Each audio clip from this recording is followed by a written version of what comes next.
Adrian. Two U.S. senators today announced their plan for a different version of a trans-Hudson tunnel. Do you think it sounds like something you could support or put money behind? Well, I find it fascinating. And I hope all you do too, because I remember the descriptions of ARC. Now, there's some dispute, I'd say, about how long a generation actually is, right? Now, people say a generation. You don't know how long that is. In New Jersey, apparently, as it applies to this, a generation turned out to be 3 months. ARC was a once-in-a-generation project. All I said at the time were things that apparently were confirmed in the main by that press conference today. Folks are advocating the Amtrak plan because they say that the feds take the lead. Okay. I said I thought the feds should take the lead on a project that was that important. I said I thought it was a stupid idea to have a tunnel go to the basement of Macys. And lo and behold, the Amtrak tunnel is going to go to an expanded Penn Station under the plan that I saw today.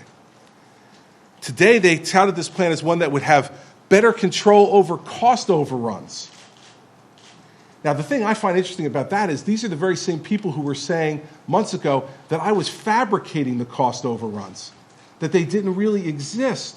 Someone better get to Chairman Wisniewski quickly so he can amend his talking points, because now the Democratic United States senators are saying that this project would have better control over the cost overruns that they were claiming months ago didn't exist.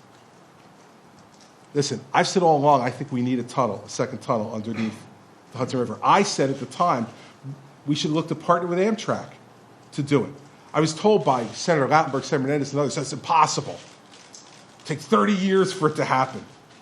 I was also told that the work on ARC that was done already would have no use for anything. Yet if you look at the path that this new tunnel is taking, it is almost identical to the path ARC is taking. And I think they even said today that they find some of the engineering studies and other work that was done would be useful from ARC. It's interesting to me, too. I'm glad I didn't rush to pay that bill that the FTA sent. I mean, I'm thrilled that there's movement on this. I'm happy at the appropriate time to sit down with the folks who are in charge of it to see what, if any, role the state of New Jersey might be able to play to help it along. But I hope that all of you are taking note of all the dire predictions that were made and how wrong I was to have canceled this. And now today, the taxpayers in New Jersey are protected, and you have real talk about a federal lead on a project that should have been a federal project all along, and that if there are going to be contributions from the states, that there'll be contributions from all the states that benefit, not just the state of New Jersey and its taxpayers, which was the ARC plan. Sometimes, to make real change happen, you have to stand up and be counted and make the tough decisions. And if I had been intimidated by all the rhetoric from all the folks who were shooting at us at the time, the taxpayers of the state of New Jersey would be on the hook for untold billions of dollars.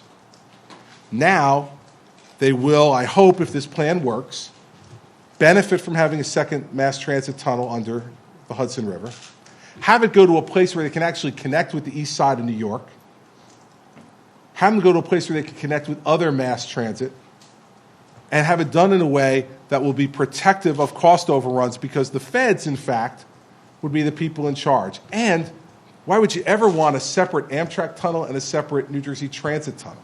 Never made any sense anyway. So I'm thrilled to see it. I had about a half an hour to review, because I know all of you were rushing from some of that as well. I had about half an hour to review it. But I am glad that a generation's time passed in 3 months. And I would suggest to you that the reason it did is because the leadership in the state of New Jersey stood up for the people of the state of New Jersey and said, we are not going to be the patsies who pick up the tab for this and now if we're one of a number of partners in all this, if that's the way it fleshes out, and if there's a need for us to do it, I'll be happy to consider it in the context of fairness to the taxpayers of New Jersey. And I hope that all those commuters who were yelling and screaming because they thought nothing would ever happen if I did this, now understand that I was doing it for a reason, because it wasn't a good deal for New Jersey, and we could do better, and this Amtrak deal seems like it's the beginnings of a better deal. And so to the extent that they played a constructive role in it, I want to congratulate Senator Menendez and Senator Lautenberg as well for them stepping up to the plate and performing their function as our federal representatives of pivoting to try to find a better way. And I look forward to working with them as we go forward to try to make this a reality.